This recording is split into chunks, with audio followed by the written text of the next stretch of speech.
petite fille aux allumettes. C'était la nuit de Noël et cette année-là, il neigeait et il faisait un froid glacial. Au milieu des rafales de vent, dans la rue sombre et inquiétante, marchait une petite fille. Elle était pieds nus et n'avait rien pour se couvrir la tête. Elle essayait désespérément de vendre des allumettes aux passants. Mais en cette nuit de Noël, tout le monde était pressé et personne ne prenait le temps de la regarder. Elle se sentait terriblement seule et elle avait faim et froid.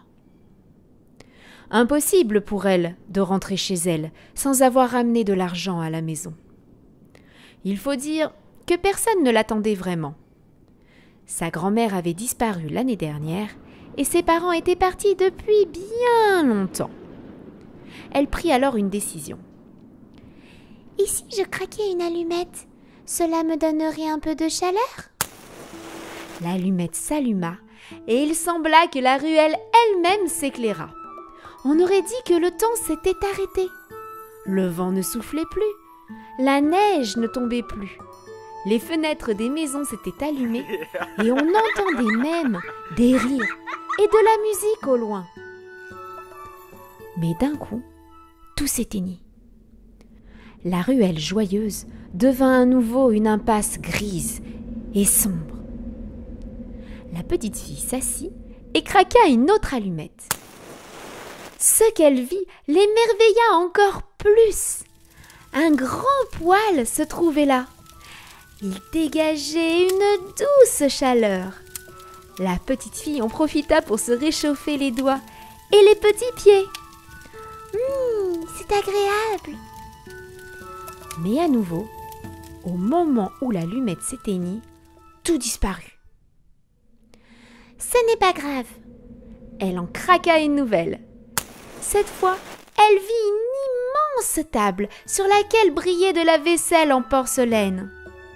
Il y avait un grand nombre de plats garnis. Ça sentait terriblement bon. Du poulet rôti, des pommes de terre croustillantes et même un immense gâteau. Que ça a l'air bon! Puis à nouveau, plus rien. La petite fille se remit debout. Il ne lui restait plus qu'une allumette. Que faire? Elle regarda autour d'elle.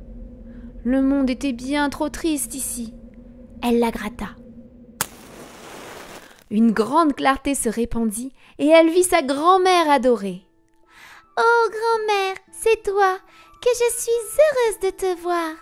Grand-mère, s'il te plaît, emmène-moi avec toi, dans un monde enchanté où il ne fait plus froid, où la table est garnie de plats délicieux, où le feu chauffe dans la poêle, où les gens chantent et rigolent. Je t'en prie, grand-mère, ne me laisse pas dans ce monde triste. » La grand-mère lui tendit alors les mains et la petite fille s'envola vers le ciel.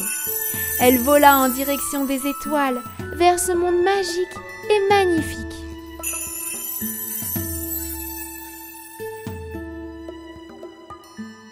Le lendemain, dans la rue, tout le monde se demanda ce qu'était devenue la petite fille qui vendait des allumettes. Ils avaient de la peine pour elle et ils s'en voulaient de l'avoir laissée tomber. Mais personne ne se doutait qu'elle avait retrouvé sa famille et qu'elle était heureuse avec eux, quelque part dans les étoiles.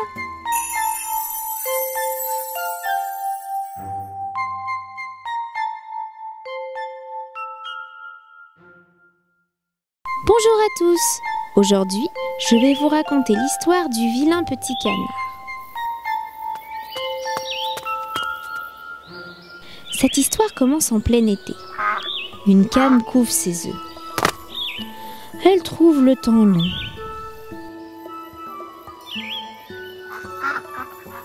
Oh, regardez, je crois qu'un œuf bouge enfin. Oh, un deuxième. Cric, cric. Ça y est, je vois deux jolis petits canetons. La maman cane est très heureuse. Elle leur fait un gros câlin. Mais il reste un œuf, le plus gros. qu'il est long à sortir celui-là. La maman canne s'impatiente. Écoutez bien, j'entends un craquement. Oh, le voici. Quel étrange caneton. Il est grand, gris et pas bien beau. Voilà un énorme caneton. Coin, coin.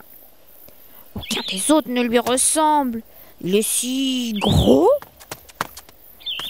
Qu'importe, c'est mon petit à moi.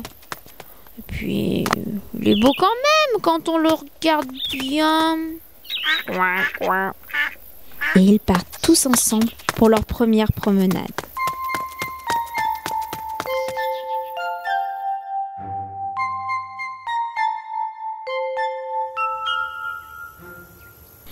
Un jour, la maman canne décide de présenter ses petits aux autres animaux de la basse-cour. À Madame Noix, Madame la Poule et Madame Dindon. Elles ne sont pas très gentilles et sautent aussitôt sur le vilain petit canard. Ah, celui-là, nous n'en voulons pas, dit Madame Dindon.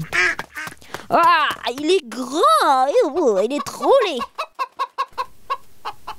Maman canne intervient aussitôt pour protéger son petit. Ah, mais laissez-le tranquille. Il ne fait de mal à personne. Il n'est pas beau, mais il a bon caractère et il nage bien. Il est resté trop longtemps dans son œuf, voilà pourquoi il est si gros. Mais les animaux de la basse-cour sont très méchants et continuent à faire des misères à notre petit canard. Celui-ci, se sentant rejeté, décide de partir.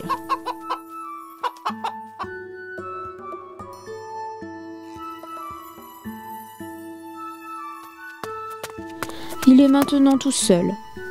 Il aimerait trouver une nouvelle famille, mais malheureusement, personne ne s'intéresse à lui à cause de sa laideur. Le temps passe et l'hiver arrive. Il fait froid et il se sent si seul. Allez, nage, petit canard, nage. Il faut bouger, sinon tu vas être emprisonné par la glace. Oh non, trop tard. Heureusement, un vieux monsieur passe par là, brise la glace et récupère le caneton. Il le ramène chez lui et le réanime. Mais notre petit canard prend peur et sort vite de la maison. Il décide alors de se cacher derrière un buisson tout l'hiver et d'attendre un peu d'air chaud pour trouver une nouvelle famille. Derrière son buisson, il grandit.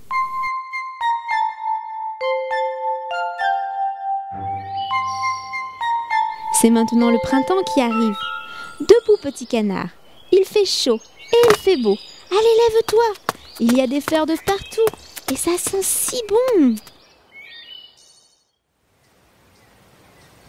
Il arrive à côté d'un étang et décide de se baigner. Mais voilà deux superbes cygnes blancs qui arrivent. Ils sont si élégants qu'ils semblent flotter sur l'eau. Comme ils sont beaux. Le petit canard les admire et dit alors: Je vais voler vers vous. Et vous me taperez certainement d'avoir l'audace de vous approcher. Moi, le vilain petit canard. Il plonge dans l'eau. Mais à son grand étonnement, les cygnes ne l'attaquent pas et semblent l'accepter. Il penche la tête et regarde alors son reflet. Il a bien grandi et ne ressemble plus à un vilain petit canard gris et lourdeau. Il est devenu un très beau cygne. Comme il est heureux. La maman cygne s'approche de lui et commence à lui faire des câlins. Ça y est, il a trouvé une famille. Il ne regrette pas le temps des misères, puisqu'aujourd'hui il est enfin heureux et accepté. Il gonfle ses ailes et nage fièrement dans l'eau. Au revoir, petit canard. Et n'oubliez pas, les enfants, il ne faut jamais se moquer des autres. Même le plus vilain des petits canards est devenu le plus beau des cygnes.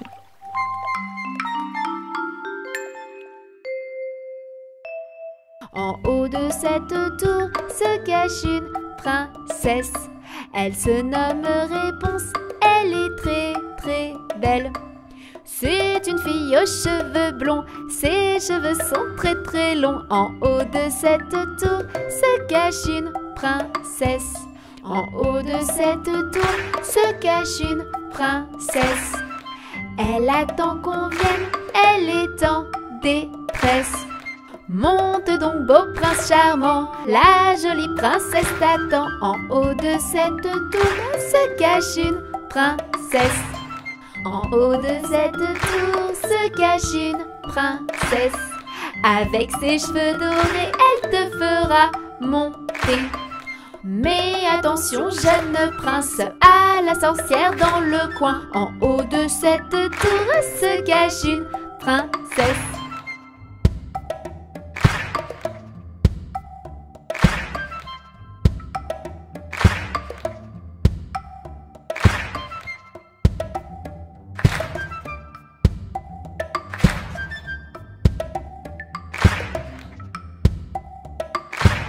En haut de cette tour, il n'y a plus de princesse.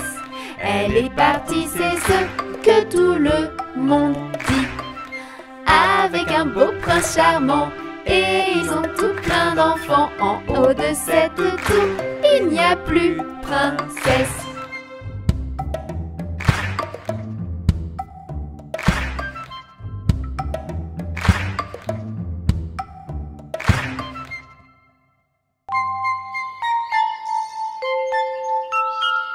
Réponse. Il était une fois, dans un pays lointain, un jeune couple qui désirait plus que tout avoir une petite fille. Le temps passa et finalement la jeune femme tomba enceinte. Affaiblie par sa grossesse, elle contemplait par les fenêtres les belles réponses de sa voisine. Elles étaient si luisantes, si fraîches et si appétissantes qu'elle rêvait d'en manger. Son mari, voulant la rendre heureuse, s'introduisit dans le jardin. Il ne savait pas que la maison voisine appartenait à une sorcière. Il cueillit les réponses et les offrit à sa femme, qui les mangea goulûment. Mais la sorcière s'en rendit compte et déclara au jeune couple : « Quelle audace de venir s'introduire dans mon jardin comme un voleur et de me prendre mes précieuses réponses. Je ne vous le pardonnerai jamais. Quand votre précieux bébé sera né, à mon tour, je viendrai chez vous et je vous l'enlèverai. » À la naissance de la petite fille, la sorcière mit son plan à exécution et prit le bébé qu'elle nomma Réponse. Elle l'éleva comme sa fille et prit grand soin d'elle. Les années passèrent et à 16 ans, Réponse devint très belle. Elle avait de longs cheveux blonds dorés, de très beaux yeux bleus et était d'une gentillesse infinie. La vieille sorcière, de crainte qu'on l'enlevât, décida de l'enfermer en haut d'une tour perdue dans la forêt. Sans escalier, aucune personne ne pouvait y monter, sauf la sorcière. Elle appelait : « Réponse, Réponse, descends-moi tes cheveux !» Alors Réponse laissait tomber sa natte et la sorcière grimpait.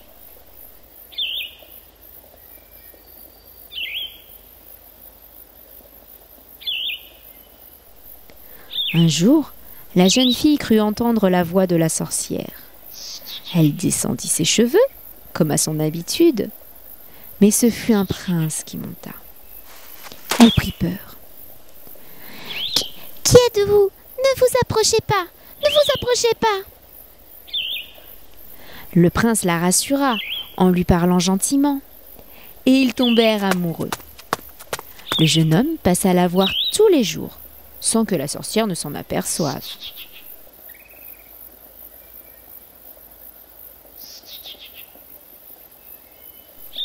Un jour, il lui demanda : « Réponse, ma belle Réponse, je vous aime. Voulez-vous m'épouser et descendre de cette tour avec moi ? » ?»« Oh oui, je le veux !» Elle en parla aussitôt à la sorcière, croyant que celle-ci serait heureuse pour elle. Mais ce fut tout l'inverse. Elle devint folle de rage. « Mais comment as-tu osé me trahir? Moi qui t'ai élevée comme ma fille! Tu vas me le payer !» Elle coupa les cheveux de Réponse et l'envoya seule dans un désert lointain. Elle tendit ensuite un piège au prince. Après avoir récupéré les cheveux de Réponse, elle le laissa monter en haut de la tour, puis le poussa par la fenêtre. Le prince perdit l'équilibre et tomba sur des épines qui lui crevèrent les yeux. « Jamais, tu m'entends? Jamais tu ne reverras ta bien-aimée !» Le prince, déchiré de douleur, erra dans la forêt, aveugle, à la recherche de Réponse. Par un heureux hasard, son chemin croisa celui de Touni, le petit lapin jaune, qui l'emmena dans le désert où Réponse vivait misérablement. Un miracle se produisit alors. Le jeune homme reconnut la voix de Réponse qui chantait au loin. Il s'avança vers elle. La jeune fille s'agrippa à son cou en pleurant. Ses larmes de joie touchèrent alors les yeux du prince et il retrouva complètement la vue. Il ramena sa bien-aimée dans son royaume et un grand mariage fut organisé. Réponse retrouva finalement ses parents et donna à son tour naissance à des petits jumeaux aussi blonds qu'elle. Je chante ma formule magique, boum badaboum bidoum badaboum. Je lance des sorts, c'est fantastique, boum badaboum bidoum. Je suis la marraine à bonne fée, je lance des formules enchantées. Je chante ma formule magique, boum badaboum bidoum.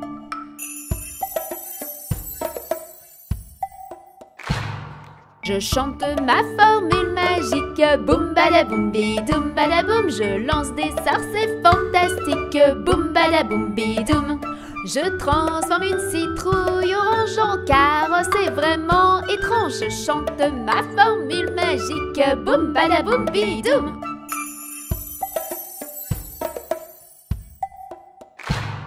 Je chante ma formule magique, boum badaboum bidoum badaboum. Je lance des sorts, c'est fantastique, boum badaboum bidoum. Je change une fille mal habillée en princesse de bal masquée. Je chante ma formule magique, boum badaboum bidoum.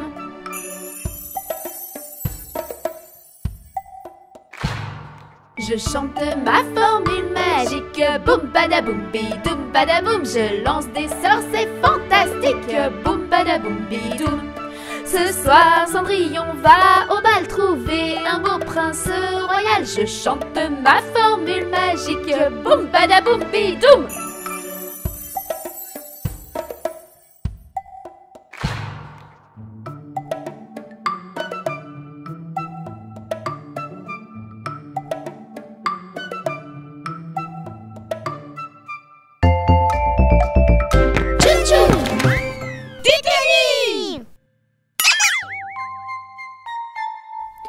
Cendrillon. Il était une fois, dans un pays lointain, un gentilhomme qui, étant devenu veuf, se maria avec une femme égoïste et méchante. Elle avait 2 filles, aussi cruelles qu'elle. De son côté, le gentilhomme avait une fille douce et d'une bonté sans exemple. Sitôt mariée, la belle-mère fit éclater sa vraie nature. Elle chargea la jeune fille des tâches les plus ingrates. La pauvre enfant travaillait toute la journée sans répit. Elle n'arrêtait que le soir, quand tout le monde était endormi. Avant de rejoindre le grenier glacé où elle était logée, la pauvre enfant venait se réchauffer un moment au coin de la cheminée.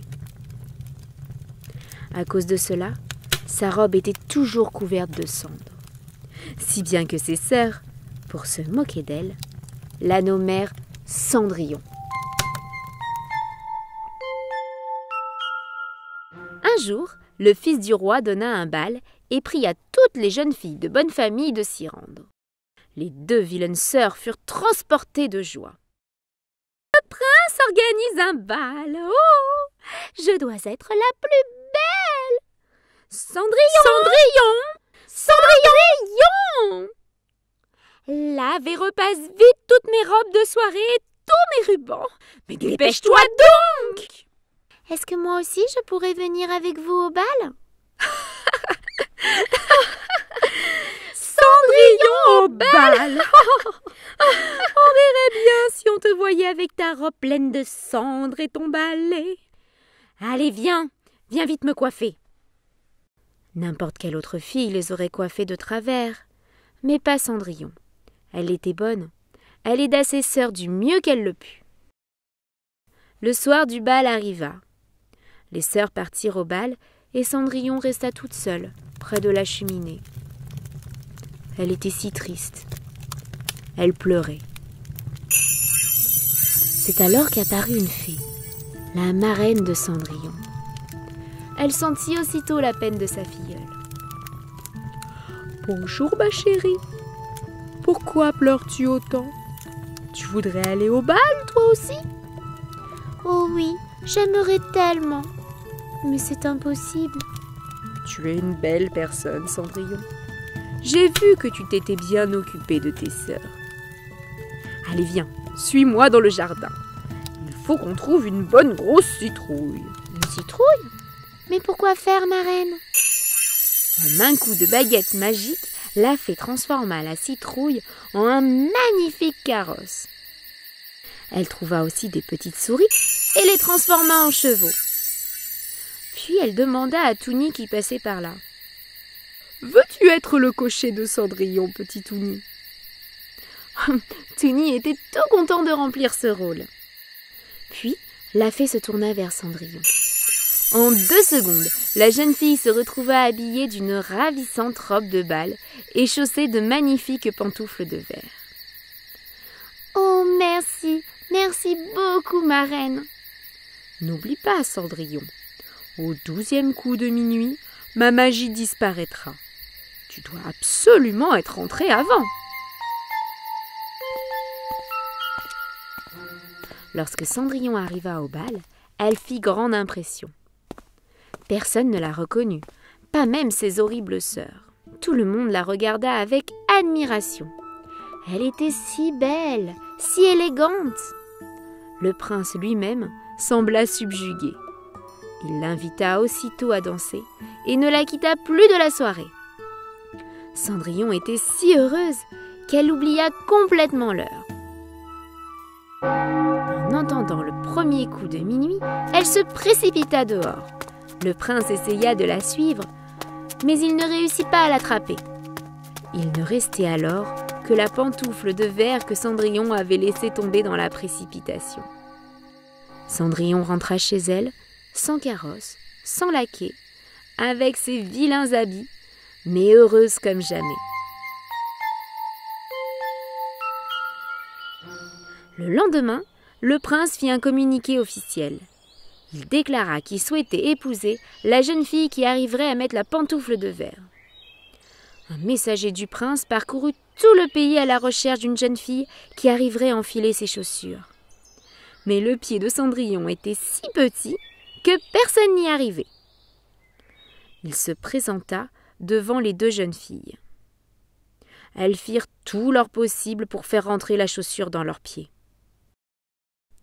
Et moi? Puis-je essayer? Le messager approcha alors la chaussure de Cendrillon. Elle lui allait parfaitement. Oh, c'est pas possible!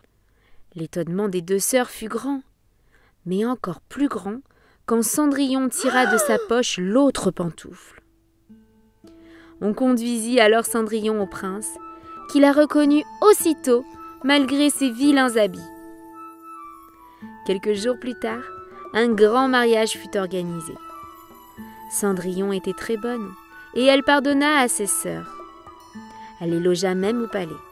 Et c'est ainsi que Cendrillon vécut heureuse auprès de son prince charmant.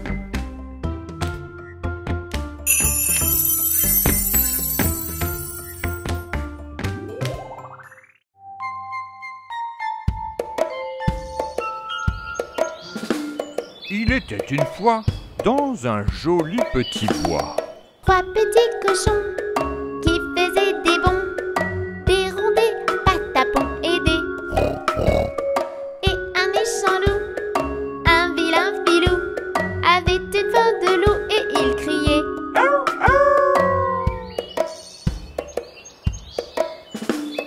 Le premier cochon qui faisait des bonds dans sa maison de paille et de carton, soudain vit le loup, ce vilain filou, qui s'apprêtait à faire un mauvais coup. 1, 2, 3. La maison vola. Le deuxième cochon qui faisait des bonds dans sa maison de bois et de carton, soudain vit le loup, ce vilain filou, qui s'apprêtait à faire un mauvais coup. 1, 2, 3. La maison vola. Le troisième cochon qui faisait des bonds dans sa maison de champion, un vrai maçon, soudain vit le loup, ce vilain filou, qui s'apprêtait à faire un mauvais coup. 1, 2, 3. Le loup souffla. Le loup souffla. Le loup souffla. Le troisième cochon qui faisait des bonds garda sa maison, sa belle construction. Et maintenant la leçon chante-la à l'unisson. Pas de loup filou pour les petits cochons.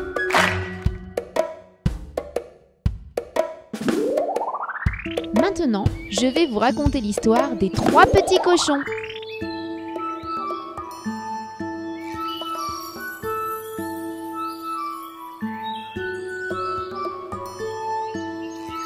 Il était une fois 3 petits cochons.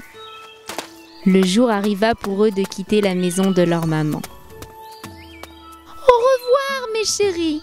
Construisez-vous une belle maison. Mais surtout prenez garde qu'elle soit bien solide pour que le grand méchant loup ne puisse entrer vous manger. Les 3 petits cochons partirent tous dans une direction différente. Le premier arriva sur un grand champ et se construisit une maison tout en paille. Le deuxième partit en direction des bois et se construisit une maison tout en bois. Le dernier décida de prendre son temps et se construisit une belle maison en briques. Une fois leur ouvrage terminé, les 2 premiers petits cochons rendirent visite à leur grand frère et se moquèrent de lui. Tu n'as toujours pas fini ta maison? La mienne est terminée depuis un moment déjà. Maintenant, je vais pouvoir m'amuser. Moi aussi. Tu devrais lâcher tes briques et venir jouer avec nous. Rira bien qui rira le dernier. Le travail est toujours récompensé. Ce dernier n'avait pas tort. Devinez qui observait les 3 petits cochons en se léchant les babines. Le loup. Il arriva chez le premier petit cochon, souffla sur sa maison en paille. Elle s'envola aussitôt. Il arriva chez le deuxième petit cochon, souffla un grand coup. La maison de bois s'envola également. Les 2 petits cochons s'enfuirent et se réfugièrent chez leur grand frère. Le loup s'approcha de la maison en briques, souffla, souffla, encore, et encore.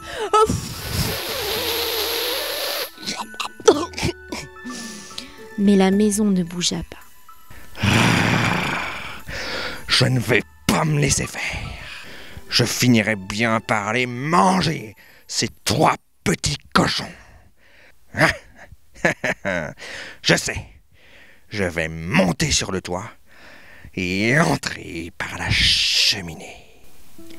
Quand le troisième petit cochon vit ce que faisait le loup, il plaça une marmite remplie d'eau très chaude sur le feu ardent.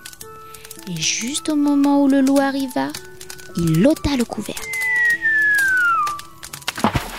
Le loup tomba dans l'eau bouillante. Il se brûla et sortit très rapidement de la maison. Les petits cochons décidèrent de s'installer tous les trois dans la maison de briques. Et ils ne revirent jamais le loup.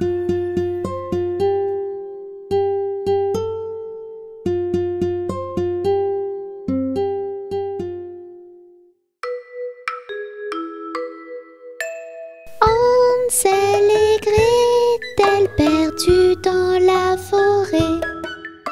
Les oiseaux ont mangé le pain qu'ils avaient semé. C'est alors qu'épuisés, devinez ce qu'ils ont trouvé. Une maison sucrée, pain d'épices et crème glacée.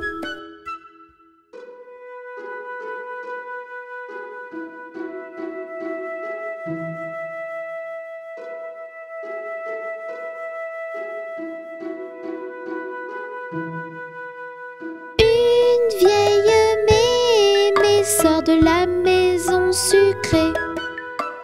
Elle invite Hansel et Gretel à entrer. Elle est bien trop gentille, tout cela est suspect. Dans le four, elle aimerait mettre les enfants à griller.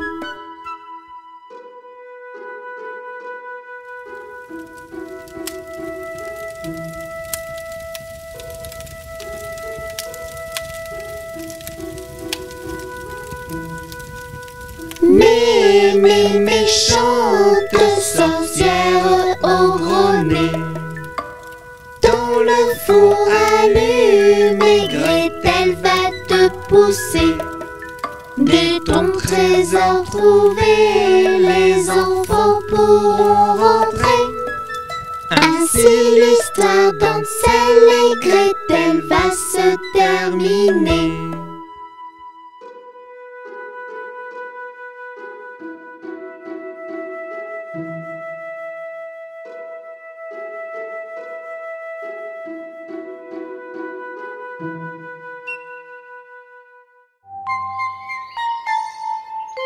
Hansel et Gretel. À la lisière d'une grande forêt vivait un bûcheron, sa femme et leurs 2 enfants. Le garçon s'appelait Hansel et la fille Gretel. La famille était très pauvre et n'avait plus rien à manger. Le malheur arriva. La mère tomba gravement malade. « Conduisons les enfants dans la forêt.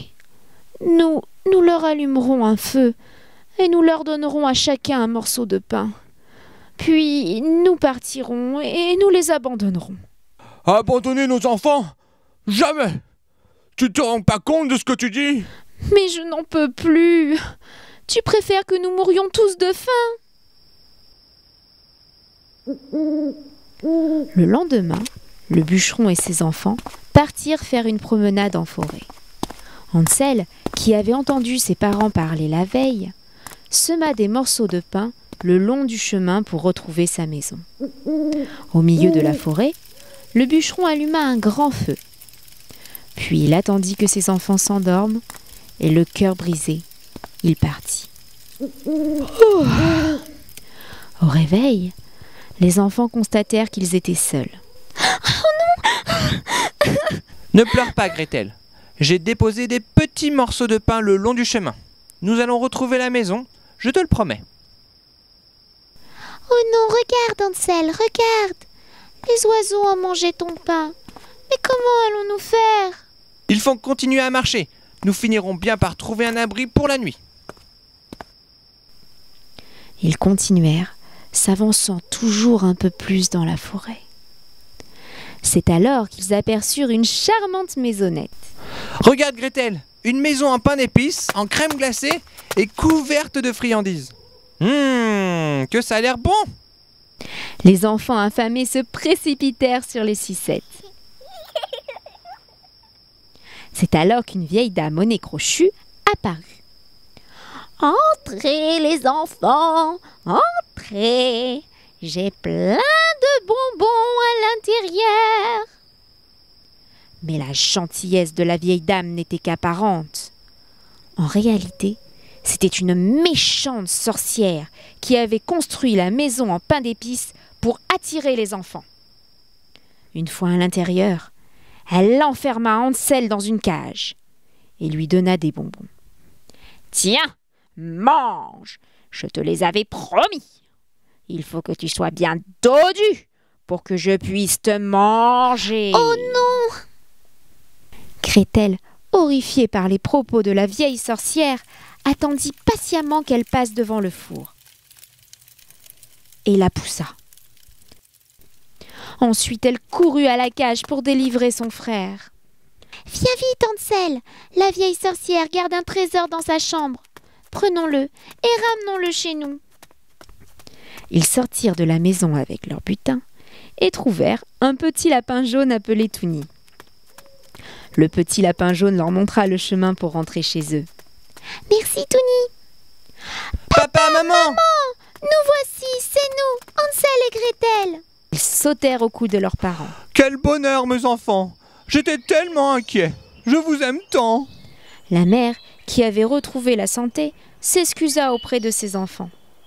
La fièvre l'avait fait délirer, mais elle aimait sincèrement ses enfants et souffrait de leur absence. Grâce à l'argent de la vieille sorcière, ils vécurent heureux tous les quatre.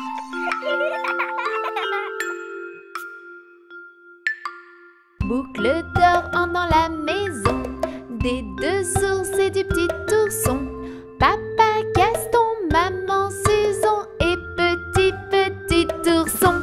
Sur la table, elle trouve 3 bols. Elle boit la soupe du petit bol. Glou, glou, glou, glou, glou, glou, la soupe de petit ourson. Dans le salon, elle trouve 3 chaises. Elle s'assoit, se met à l'aise. Crac, crac, crac, crac, crac, crac, la chaise de petit ourson. Dans la chambre, elle trouve 3 lits. Elle s'endort sur le plus petit. Le lit de petit ourson. Les 3 ours rentrent à la maison. Il n'y a plus de soupe pour petit ourson. Glou, glou, glou, glou, glou, glou, la soupe de petit ourson. Dans le salon, attention, chaise cassée pour petit ourson. Crac, crac, crac, crac, crac, crac, la chaise de petit ourson. Dans la chambre, grosse surprise, boucle d'or et dans le petit lit. Boucle d'or, petite chipie.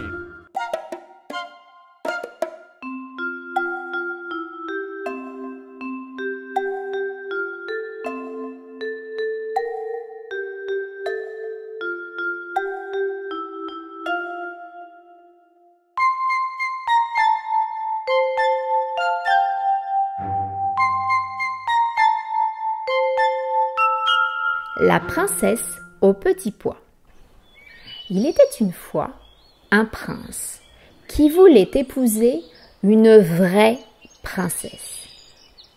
Il parcourut la terre entière à sa recherche, mais aucune ne trouva grâce à ses yeux.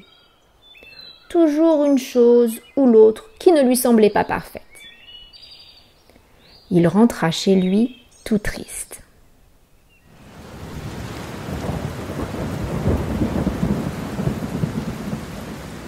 Une nuit d'orage, quelqu'un vint frapper à la porte. C'était une jeune fille. Elle était trempée. Ses vêtements étaient remplis de boue et déchirés. Elle n'avait pas vraiment l'allure d'une princesse, mais prétendait en être une. Elle demanda l'hospitalité pour la nuit. Le prince était sceptique. mais l'invita néanmoins à manger. Pendant le repas, il la questionna et très vite tomba sous le charme de la jeune fille. Elle était si douce, si gentille, si belle et pleine d'humour. Mais comment être sûr qu'il s'agissait bien d'une vraie princesse ? Il était hors de question que le prince épouse une menteuse. C'est alors qu'il eut une idée.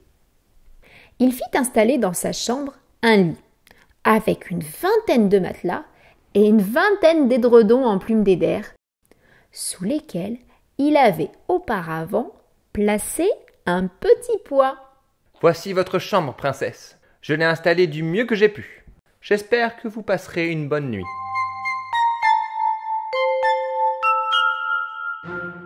Le lendemain, au déjeuner, il demanda à la princesse. « Avez-vous bien dormi, princesse ?»« Je vous remercie sincèrement et chaleureusement pour votre hospitalité.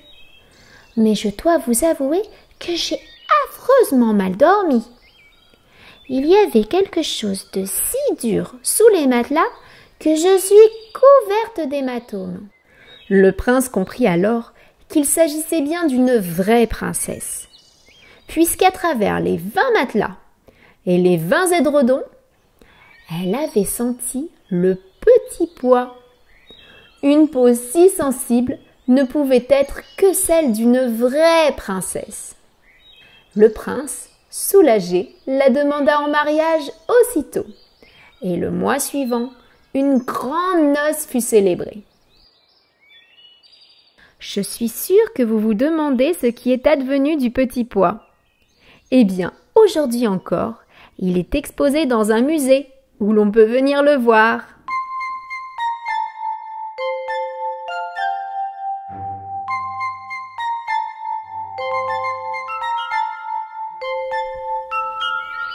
La Belle et la Bête. Il était une fois, dans un pays lointain, un riche marchand qui avait 3 filles. Les 2 aînées étaient capricieuses et égoïstes. La plus jeune avait bon cœur et elle était si jolie que tout le monde la surnommait Belle. Un matin, le marchand annonça qu'il s'en allait pour un long voyage. Que puis-je vous rapporter, mes filles, pour vous faire plaisir? Des robes et des bijoux, papa. Moi, je voudrais seulement que vous reveniez. Allons, Belle, laisse-moi te ramener un présent. Très bien. Si vous insistez, je voudrais une jolie rose. Sur le chemin du retour, le marchand se perdit dans la forêt. Frigorifié, il fut heureux de trouver un château qui semblait abandonné. Il entra. Il y a quelqu'un? Personne ne répondit. Sur la table, un somptueux dîner était servi. Le marchand, affamé, s'attabla, dîna, puis épuisé, décida d'aller se coucher.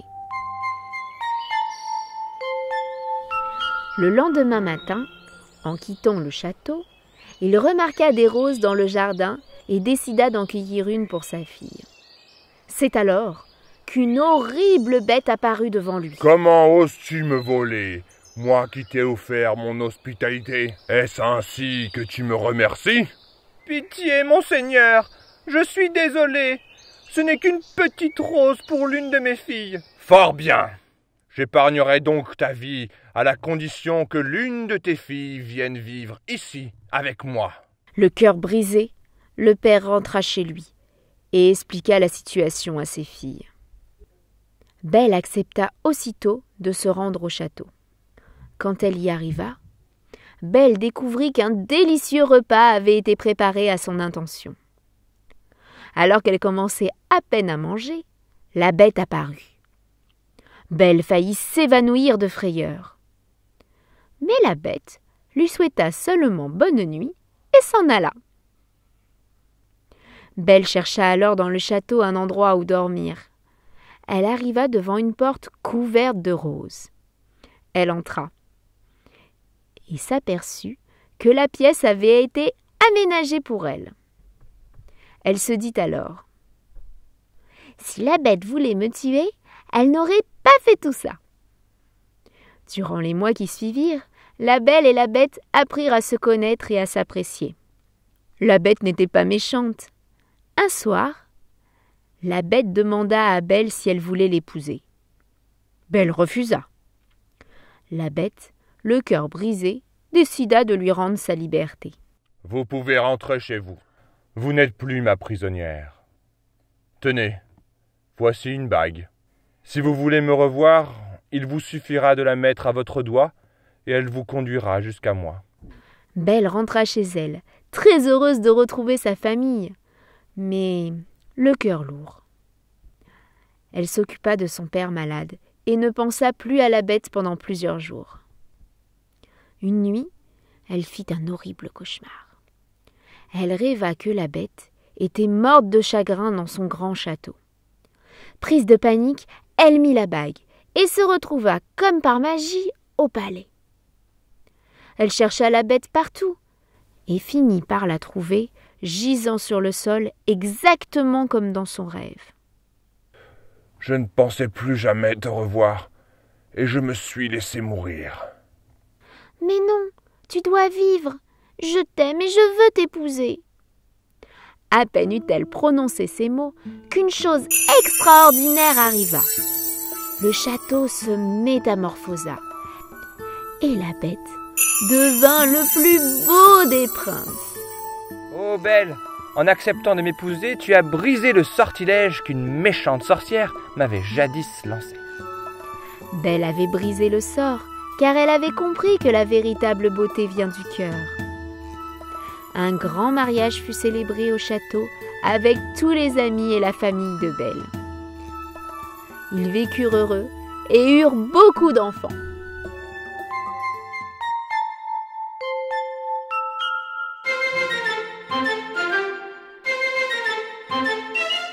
Il était une fois des princes, des rois, des créatures de l'aventure. Il était une fois des truands, des méchants, des diablesses et des princesses. Il était une fois des princes, des rois, des créatures de l'aventure. Il était une fois des truands, des méchants, des diablesses et des princesses. Il était une fois Réponse aux cheveux dorés. Il était une fois Cendrillon et ses souris bien aimées. Il était une fois Boucle d'or et les trois ours. Il était une fois Hansel et Gretel dans la forêt. Et dans chaque conte de fées, il y a la petite fée. Il était une fois des princes, des rois, des créatures de l'aventure. Il était une fois des truands, des méchants, des diablesses et des princesses. Il était une fois des princes, des rois, des créatures de l'aventure. Il était une fois des truands, des méchants, des diablesses et des princesses. Il était une fois les trois petits cochons. Il était une fois le petit chaperon rouge. Il était une fois le vilain petit canard. Il était une fois et le coquin chapeauté. Et dans chaque conte de fées, il y a la petite fée. Il était une fois des princes, des rois, des créatures de l'aventure. Il était une fois des truands, des méchants, des diablesses et des princesses. Il était une fois des princes, des rois, des créatures de l'aventure. Il était une fois des truands, des méchants, des diablesses et des princesses.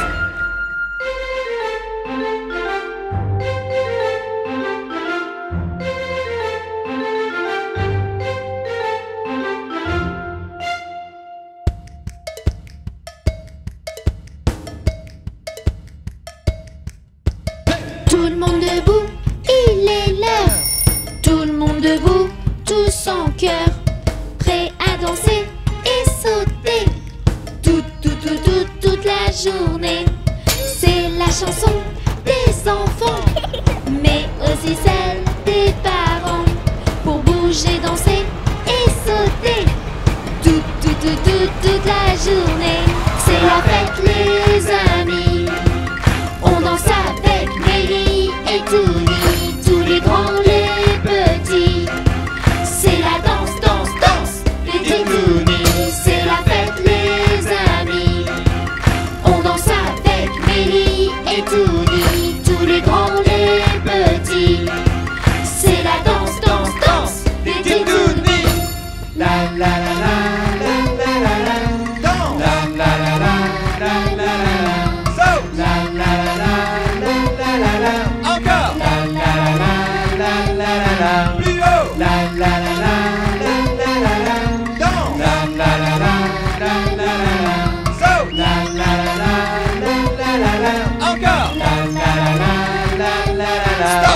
On met les mains En avant, on met les mains en arrière, on met les mains où ça? À droite, on met les mains où ça? À gauche, on met les mains où ça? En haut, on met les mains où ça? En bas, on met les mains au milieu. et on danse dans tous les sens. C'est la fête les amis. On danse avec Mélie et Touni, tous les grands, les petits. C'est la danse, danse, danse, les Titounis. C'est la fête les amis. On danse avec Mélie et Touni, tous les grands, les petits. C'est la danse, danse, danse, les Titounis. La la la la la la la la. Danse, La la la la la la la la. saute, La la la la la la la la. encore, La la la la la la la la. plus haut. La la la la la la la la. Danse, La la la la la la la la. saute, La la la la la la la la. encore, La la la la la la la la. stop. On tape, Des mains, on tape, des mains, on tape, des pieds, on tape. des pieds, Tout le monde tape, des mains, tout le monde tape, des mains, tout le monde tape, des pieds, tout le monde tape. des pieds. Et maintenant, On saute, et maintenant, on saute, et maintenant, on saute, et maintenant. on saute, On saute tous, ensemble, on saute tous, en l'air, on saute tous. plus haut, là-haut, tout, C'est la fête les amis. On danse avec Mélie et Touni, tous les grands, les petits. C'est la danse, danse, danse, les Titounis. C'est la fête les amis. On danse avec Mélie et Touni, tous les grands, les petits. C'est la danse, danse, danse, les Titounis. La la la la la la la la. danse, La la la la la la la la. saute, La la la la la la la la. encore, La la la la la la la la. plus haut, La la la la la la la la. danse, La la la la la la la la. saute, La la la la la la la la. encore, La la la la la la la la. stop.